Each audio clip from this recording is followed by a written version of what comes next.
Okay, we're going to jump into question number 2. Question number 2, what are your weaknesses? What are your weaknesses? Now, understanding weakness can propel you forward, or it can stop you in your tracks. Understanding weakness can propel you forward, or it can stop you in your tracks. Now, I believe that there exists 3 types of weakness.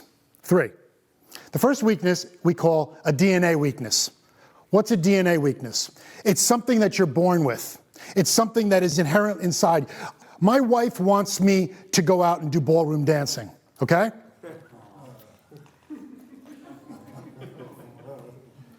Here's the problem. I have 2 left feet. Now, could I work at that? Yes, I can. But I don't think I'm ever going to be Dancing with the Stars, okay? I could be okay. I could focus on it. Or I could focus on something I'm really good at and pour my energies into that. That's a simple DNA weakness, but there are other DNA weaknesses. There are people who are born without limbs. There are people that are born blind. There are people that have issues with whatever it may be that stop them from being like most of the people that are out there. These are DNA weaknesses that's not their fault. The second type, now of course, these are people that will fight through to get to be as good as they can in a particular area, but it's a challenge if you were born without legs to play center field for the Yankees. It's going to be a challenge, and you need to recognize that. But that doesn't stop them from doing incredible things. But if they look at their life and do woe is me, then guess what?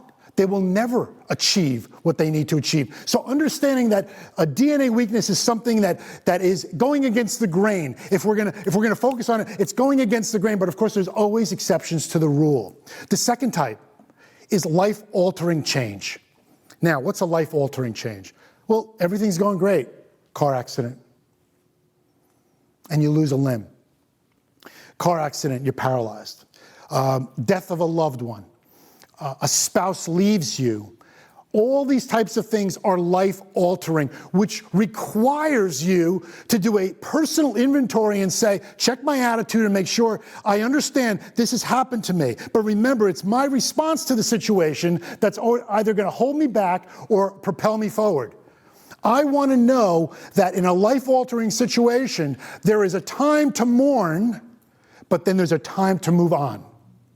Too many people, I've heard so many stories of spouses who have passed away and the other spouse never, ever moves on with their life because their whole life was codependent on that other person.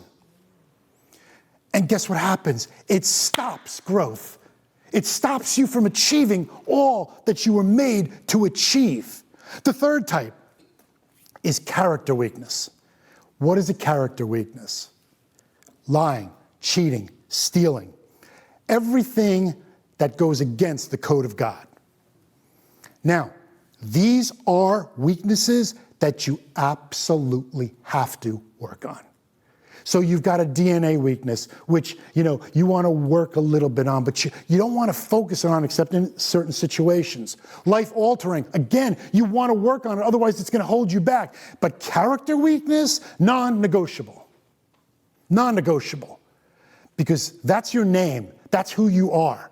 And you want to make sure that you are recognizing that if my character is out of whack, I will never be blessed to the level that God can bless me, that God wants to bless me. So when we look at our lives and we recognize that these are weaknesses, we go right to the scriptures, and what the scripture says is this: but he said to me, my grace is sufficient for you. My power is made perfect in weakness. Therefore, I will boast all the more gladly about my weakness so that Christ's power may rest on me. I want you to think about this. You've been given weaknesses for a reason, just like you've been given strengths for a reason. And what we need to do is recognize that according to this verse, he's saying, my grace is sufficient for you. Your weakness allows you to do 2 things: rely on him and build relationships with others so that they, in turn, can work on you. So is the weakness good or is it bad? I think it depends on how you look at it. Again, perspective. Here's obviously a non-exhaustive list of some of the weaknesses that we can potentially have, or we know at least someone that does. For example, being straightforward. Is it necessary? Yes, but it can be a weakness. And I'll remind you that our strengths, every strength that we have has the potential to become a weakness. Every strength. So, as I referenced myself as an active listener, the shadow side, as we call it, of an active listener is we have no boundaries.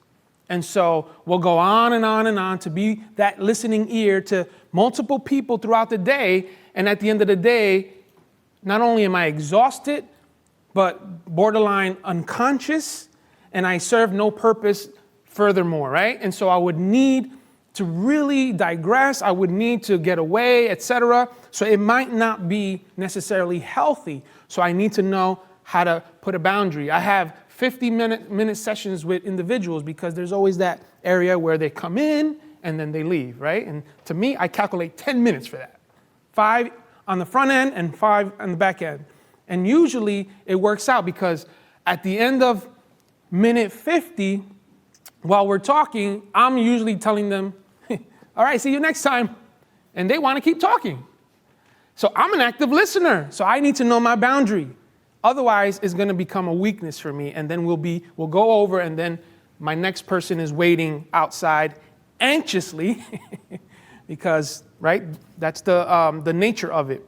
So delegating tasks, that can be a weakness. Why? Because sometimes we don't know how to do that. We're, one-man show. We want to do it all. And so delegating tasks becomes a weakness where we don't know, or we're just giving away everything, every responsibility, and we don't have our own responsibility that we're taking upon ourselves that we need to do. So again, these are all just some of them. And if you notice, this list is a lot longer than the strengths one. I don't know if that was on purpose, but it's refreshing. MyStrengthsAndWeaknesses.com, again, it's another website, the same website we mentioned before that we can also get our weaknesses. And remember, our strengths have the potential to become weaknesses. It's what we call in the clinical world the shadow side. Every strength has a shadow side. And so we want to be mindful of that. Think about it. Or let's think about it. Could there be strength in our weaknesses? I want to go over the weaknesses that Joe talked about. Could there be strength in our DNA weakness? Yes. Let's look at being aggressive. Joe talked about that. Now, and remember, any strength that is just taken to an extreme becomes a weakness. I'm aggressive, but if I'm aggressive with my wife, that's not good. Now, the strength in my weakness becomes weakness. On the other hand, Nick Vujicic, who was born without arms and legs, became a world-renowned speaker, New York Times best-selling author, coach, entrepreneur. In his DNA weakness, Nick found strength in persevering through life's challenges and discovered life principles that enabled him to find his purpose and turn obstacles into opportunities. Could it be strength in our life-altering occurrences? Yes. For example, Johnny Erickson Tata had a life-altering occurrence. She became a quadriplegic, paralyzed from her shoulders all the way down, fought through anger, depression, suicidal thoughts, doubting God, and became a world-renowned artist, singer, author, an advocate for those who have disabilities. Could there be strength in our character? as Joe said, no. Those weaknesses must be worked out. Of course, there are exceptions to the rule. We were created to interact and work together. It is our relationship with God through Christ that prepares us for the next life.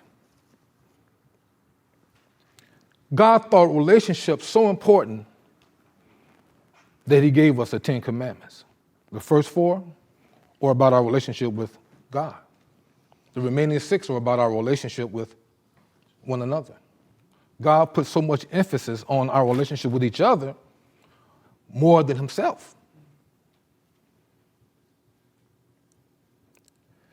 I really believe that the reason why God put so much emphasis is because he knows and he wants us to learn. Relationships are so important and they're hard to build. It takes time. It takes time. But just in a few seconds, they can be destroyed with just a few harsh words. Wouldn't it be a great idea if we were careful of what we say? Joe, you got an example about that? Yeah. So I'm the author of 7 books. Here's the interesting part about that. I can't write. I don't write. Just because my name's on a book doesn't mean I wrote the book. You see, I really believe that in my weakness of not writing, I recognized that God had given me things inside that I needed to get down on paper. I needed to communicate to others. But the only way I could do it is by matching my weakness to somebody else's strength. You see, we're talking a lot about relationships because relationships are why we exist.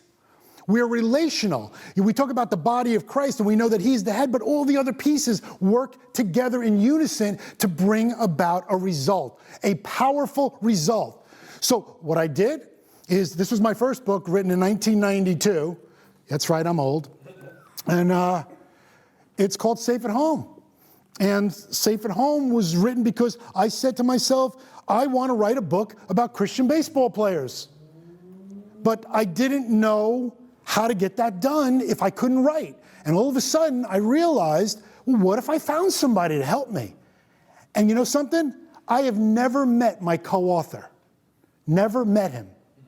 He lives in Michigan. We were connected, never met him. And what we would do is do this. I would go and do interviews at Yankee Stadium and Shea Stadium. Yeah, Shea Stadium. I did actually go there. It's hard to even imagine these days. But I would go and I would do the interviews on these things young people called cassette tapes. And then I would send the cassette tapes to my friend who I never met in Michigan. He would transcribe it, and he sold the book in one day to Moody Press. The idea. I don't know what you have in your heart.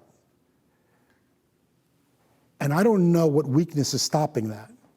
But I'm going to challenge you to fight through. Because if you could fight through, I can't tell you what a blessing these books have been to so many.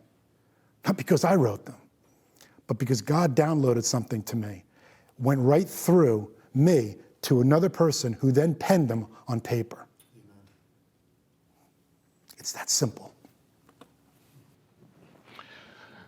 You know, Joe, it's very important that if we learn to celebrate how we and others are wired, it will alleviate a lot of unnecessary tension between individuals and groups. Think about it.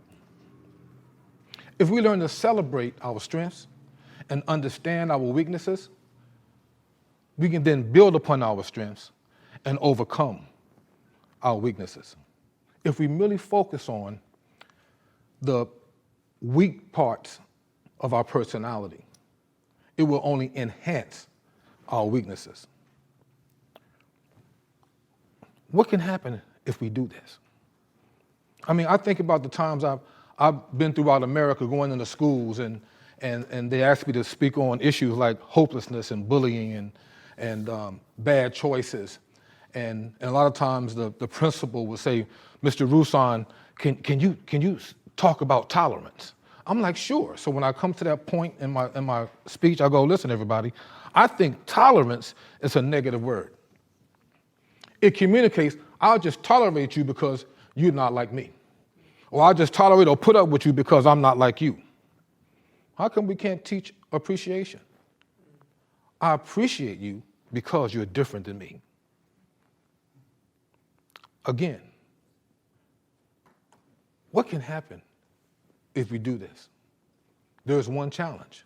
What do you think, Joe? Oh, there's a challenge, all right? And that challenge is warning, warning, warning. Why?